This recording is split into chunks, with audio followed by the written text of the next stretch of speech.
Pourquoi la philo scolaire ne nous apprend rien? Pour cette première vidéo, on va directement parler de philo. Et pour ça, je vais m'appuyer d'un texte de Gunther Anders. Souvent, quand on pense aux philosophes, on s'imagine un type perché, déconnecté de la réalité, le genre à passer sa vie enfermé dans les bouquins, ou alors à réfléchir dans le vide. Mais Anders, lui, c'est pas du tout ça. C'est un gars qui a connu la galère, l'usine, la précarité, la pauvreté. Non, en vrai, il en a chié. Je vais pas vous faire toute sa biographie, mais en gros. Il a été marié à Hannah Arendt, il a dû fuir l'Europe à cause de la montée de l'antisémitisme dans les années 30, et là-bas, aux États-Unis, il a enchaîné les boulots. Il a travaillé à l'usine, il a fait des petits jobs, il a même été accessoiriste à Hollywood pendant un certain temps. Dans les années 50, il rentre en Europe, et il va s'engager activement contre l'armement nucléaire. Évidemment, pendant tout ce temps, il écrit. Des essais, de la philo, du théâtre, des romans... Bref, il écrit tout le temps. Si jamais vous voulez creuser un peu, je vous mets des liens en description. Ce qui m'intéresse chez Anders, et c'est pour ça que je vous ai raconté un peu sa vie, c'est sa manière très particulière de concevoir la philosophie. Pour lui, faire de la philo, c'est pas réfléchir pour réfléchir. C'est parler du monde tel qu'il est, des machines, de la peur, de la honte, de la technique, bref, de tout ce qui nous arrive au quotidien, dans cette modernité industrielle où tout va trop vite, et où la technique semble façonner toujours plus d'aspects de nos existences. Évidemment, dans cette vidéo, je vais simplifier, je vais prendre des raccourcis, je vais aller un peu vite. Donc les trois spécialistes de Anders, pétez pas les couilles. La philosophie, c'est apprendre à mourir. La philosophie, c'est l'amour de la sagesse et de la vérité. La philosophie, c'est l'histoire de la pensée. Avec Anders, on oublie toutes ces conneries. Dans son bouquin, De l'obsolescence de l'homme, sur l'âme à l'époque de la deuxième révolution industrielle, alors oui, je suis d'accord, le titre du bouquin peut faire un peu flipper, mais je vous assure qu'il est accessible. C'est pour ça que je vous parle de ce livre. En fait, c'est une lecture que vous pouvez faire, même si vous n'êtes pas des grands lecteurs de philo. Mais bref, dans ce bouquin, il s'intéresse à la condition des hommes à l'époque industrielle. Je ne vais pas vous parler de tout le livre, rassurez-vous. Ce qui m'intéresse, c'est le tout début, l'introduction, là où Anders explique son rapport à la philo. Et pour lui, la philo qu'on apprend à l'école ou dans les manuels, c'est ce qu'on pourrait appeler de la philo essentialiste. Alors oui, c'est rapide, c'est un peu général, mais cassez-moi pas les couilles s'il vous plaît. Donc dans la philo essentialiste, on définit ce qu'est la philosophie. On parle du beau, du bien, de l'amour, de la sagesse. Bref, on parle de toutes ces belles idées qui flottent bien haut, bien loin au-dessus de nos têtes. Et Anders dit que tout ça, c'est un petit peu de la merde. Pour lui, la philo, elle doit au contraire descendre sur le terrain. Elle doit s'intéresser à ce qui arrive quotidiennement aux gens. Elle doit s'intéresser à notre quotidien, à notre rapport concret au monde. Elle doit surtout pas rester enfermée dans des concepts abstraits. Pour montrer cette opposition entre la philo institutionnelle et celle que lui, il veut développer, Anders il se met en scène dans son bouquin. Il endosse et il ironise quant au rôle du philosophe traditionnel. Le rôle du puriste, celui pour qui la philosophie doit rester pure, détachée du monde. Il écrit « En philosophie, ce n'est pas comme au restaurant. On ne choisit pas à la carte. Les jours et les journaux n'existent pas pour la philosophie. » Il ajoute « Toute activité consacrée à une question spécialisée ou dictée par l'actualité constitue déjà à ses yeux une digression. » Et là, il parle aux yeux du philosophe puriste. Il continue. « En t'enfermant dans le singulier ou même dans l'occasionnel, tu perds le général, tu renies le fondement, tu voiles le tout, selon le nom que tu donnes à l'objet de la philosophie. Ce faisant, tu renonces à l'ambition même de faire de la philosophie. » Alors oui, ça peut paraître curieux. Un philosophe qui met en scène quelqu'un qui lui reproche de ne pas faire de philosophie. Pourtant, c'est justement ça qui est intéressant. Par cette mise en scène, Anders montre qu'il s'oppose à la philosophie telle qu'on l'enseigne traditionnellement. Une philosophie qu'il juge fondamentalement coupée du réel. Il écrit « D'autres ont formulé la même mise en garde pendant 2500 ans. Rappel, je parle bien de la mise en garde de « la philosophie ne doit surtout pas s'intéresser au monde ». Il continue. Car en quoi a consisté la passion de la philosophie?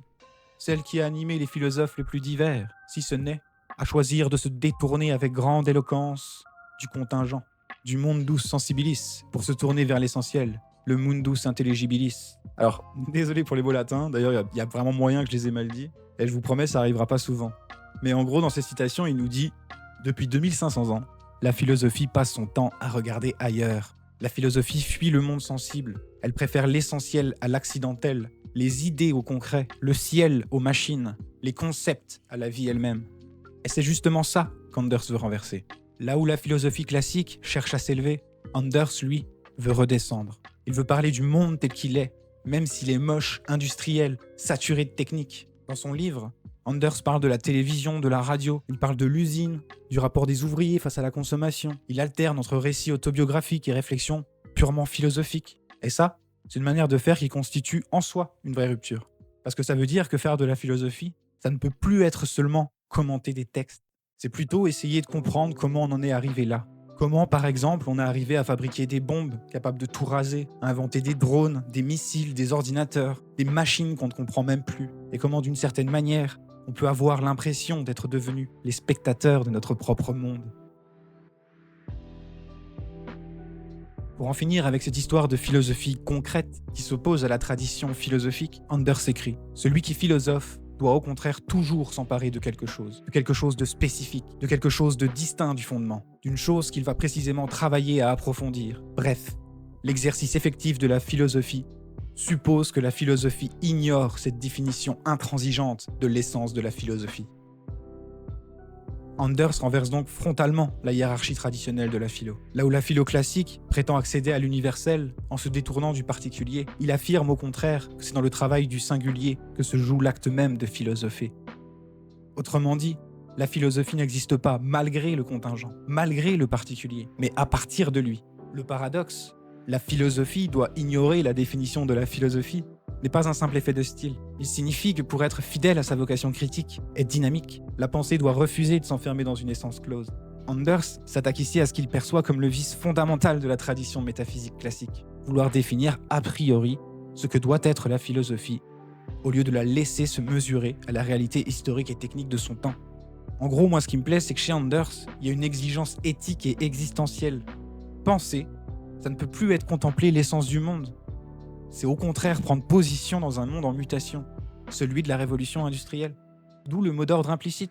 Penser, c'est s'emparer de ce qui arrive, plutôt que de s'en abstraire. Autrement dit, si la philosophie veut continuer d'exister, elle doit cesser de se regarder elle-même. Personnellement, c'est pour ça que je vous ai parlé d'Anders, parce qu'en fait, je le trouve hyper actuel. Quand il dit que la philosophie, elle s'est coupée du monde, qu'elle s'est enfermée dans des concepts purs, dans l'idée qu'il faut parler de l'essence, du bien, de la vérité, sans jamais parler de ce qui nous arrive concrètement. En fait, il parle pas seulement de la philo, donc de Platon ou de Kant, il parle aussi de nous. Parce qu'aujourd'hui, on a beau avoir Internet, les podcasts, Spotify, YouTube, TikTok, bref. En fait, on a 1000 formats pour faire de la philo, et au fond, on a toujours le même problème. La plupart du temps, la philo qu'on trouve en ligne, celle que vous vous imaginez probablement, en fait, c'est pas celle d'Anders. C'est précisément celle qu'il critiquait déjà dans les années 50. C'est-à-dire une philo scolaire, figée, qui parle d'idées sans jamais parler vraiment de ce qui nous arrive. Ou alors vraiment en surface, quoi. Mais peut-être que le problème, il vient du fait que ceux qui parlent de philosophie sur Internet, c'est les mêmes que ceux qui en parlent au lycée ou à l'université. C'est des profs. Et d'une certaine manière, c'est normal, hein. La philo, c'est important de le rappeler, c'est une discipline qui est enseignée à la fin du lycée. Donc, autrement dit, tous ceux qui vont pas en filière générale, c'est mort. Ils n'entendront jamais parler. Ensuite, il y a quoi ? Il y a 5000 profs de philo dans toute la France ? Ce qui fait que, si on regarde factuellement, concrètement, et qu'on essaie de trouver un peu des chiffres et des données, on se rend compte que la philo, c'est un truc qui concerne pas grand monde. Même très très peu de gens. En plus de ça, on va pas se mentir, c'est une discipline qui est difficilement accessible. Ça jargonne beaucoup, il y a 1 million de références, il y a plein de mots compliqués à connaître, plein de définitions, etc. Enfin, on rentre pas comme ça en philo. Le prix d'entrée est élevé. En gros, ce que j'essaie de dire plus simplement, c'est que la philo, c'est une discipline qui concerne surtout les bourgeois. Et c'est sans doute déjà une première explication de pourquoi, comme à l'époque d'Anders, les gens qui parlent de philosophie, souvent, ça pue le privilège et l'aisance matérielle, quoi. Après bon, faut pas l'oublier, il y a quand même un endroit où on va trouver des gens qui font des trucs qui ressemblent un peu à de la philo, sans être forcément des privilégiés, c'est chez les militants. Mais bon, on va pas se mentir, là aussi, il y a beaucoup de bourgeois qui peuvent se camoufler, et ça peut vraiment foutre le bordel. Mais ça, on en parlera sans doute, dans d'autres vidéos, c'est un sujet qui m'intéresse. Chez les philosophes, et même chez les non-philosophes, souvent, on se représente la philosophie comme une discipline millénaire, surplombante, qui accompagne l'évolution de nos sociétés occidentales. On fait comme si Platon, qui n'est rien d'autre qu'un putain d'aristocrate athénien boomer en désaccord complet avec la société de son époque, on fait comme si Platon, il avait accompagné le progrès de l'humanité. Comme s'il avait toujours été là pour éclairer les consciences, pour dire la vérité à ceux qui ne la voyaient pas. Mais en réalité, Platon, comme beaucoup de philosophes après lui, il a surtout cherché à préserver un certain ordre du monde, hein. Et je vous le dis, spoiler alert, c'est celui des dominants. Finalement, on a hérité d'une image de la philosophie comme d'une chose noble, désintéressée, puisqu'elle parle de vérité, de liberté et toutes ces conneries. Alors qu'en fait, elle a souvent, si ce n'est toujours, été du côté du pouvoir, de ceux qui avaient le temps d'articuler leurs pensées parce qu'ils n'avaient pas à travailler. Et si aujourd'hui, la philo, elle a du mal à parler du réel, c'est peut-être aussi parce qu'en fait, elle a jamais vraiment cessé d'être une affaire de privilégiés. Il y a un autre aspect que j'ai pas abordé, mais parce qu'il mérite bien plus qu'être simplement évoqué, c'est le fait que la philosophie occidentale, la métaphysique, la pensée rationnelle, elle a été aussi un formidable outil de légitimation de la colonisation à travers le monde. Quand on apporte la démocratie ou la civilisation, c'est souvent Platon qu'on emmène dans nos valises. Pas forcément lui directement, hein, évidemment. Mais c'est son héritage. Cette idée qu'il y aurait des peuples éclairés et d'autres dans l'ombre. Qu'il y aurait ceux qui savent et ceux qu'il faut éduquer. Et c'est aussi ça, hein, la face sombre de la philosophie occidentale. Elle s'est souvent pensée et structurée comme universelle, alors qu'elle servait surtout à imposer un certain univers, un certain récit, celui de l'Europe et de la rationalité bourgeoise. Si jusqu'à maintenant je vous ai présenté la philo comme une discipline de privilégiés qui accompagne la domination, le pouvoir, etc., je vais vous parler de ce qui m'a permis quand même de m'intéresser à tout ça. Bah ouais, j'ai quand même étudié pendant 5 ans la philo. La plupart des gens qui vont produire des discours philosophiques, à part quelques exceptions vraiment rares, le font depuis l'université.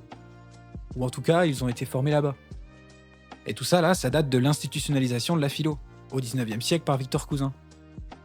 Et depuis que la philo c'est une matière, depuis que la philo c'est une discipline enseignée à l'université, et au lycée, etc., la philo française, elle s'est construite comme un grand récit de la raison. Comme une sorte d'épopée qui irait de Platon jusqu'à nous. Sauf que moi, cette histoire, elle m'a toujours paru un peu biaisée. Quand on parle d'histoire de la philo, il me semble que le mot histoire, il doit surtout pas être compris au sens des historiens, mais plutôt au sens des histoires qu'on raconte aux enfants. Pour moi, la philo, c'est un conte, où les vainqueurs tiennent la plume. Mais du coup, ce qui m'a fait rester, c'est d'avoir compris qu'il y avait autre chose à penser. J'aime pas trop l'expression parce qu'elle est un peu galvaudée, mais je vais quand même l'utiliser. En fait, il faut penser une contre-histoire de la philosophie. Il faut réussir à penser et à voir la lutte souterraine. Celle qui est menée par ceux qu'on a exclus, récupérés, effacés. Spinoza, Marx, Nietzsche par exemple, tous à leur manière, ils ont été des adversaires de la philosophie. Et pourtant, on les a ramenés dans le corpus, bien sages, bien rangés. Finalement, c'est en voyant comment on neutralise même les penseurs subversifs que j'ai compris que la philosophie, c'était pas un musée, c'est une lutte. Pour caricaturer un peu, pour moi, faire l'histoire de la philosophie, c'est faire l'histoire de la manière avec laquelle le pouvoir s'est légitimé sur le plan du discours. Et honnêtement, c'est quand j'ai compris tout ça que ça a basculé pour moi. À partir du moment où j'ai vu que la philosophie, elle servait souvent à donner une forme noble à des rapports de force bien concrets, j'ai commencé à lire la philo autrement.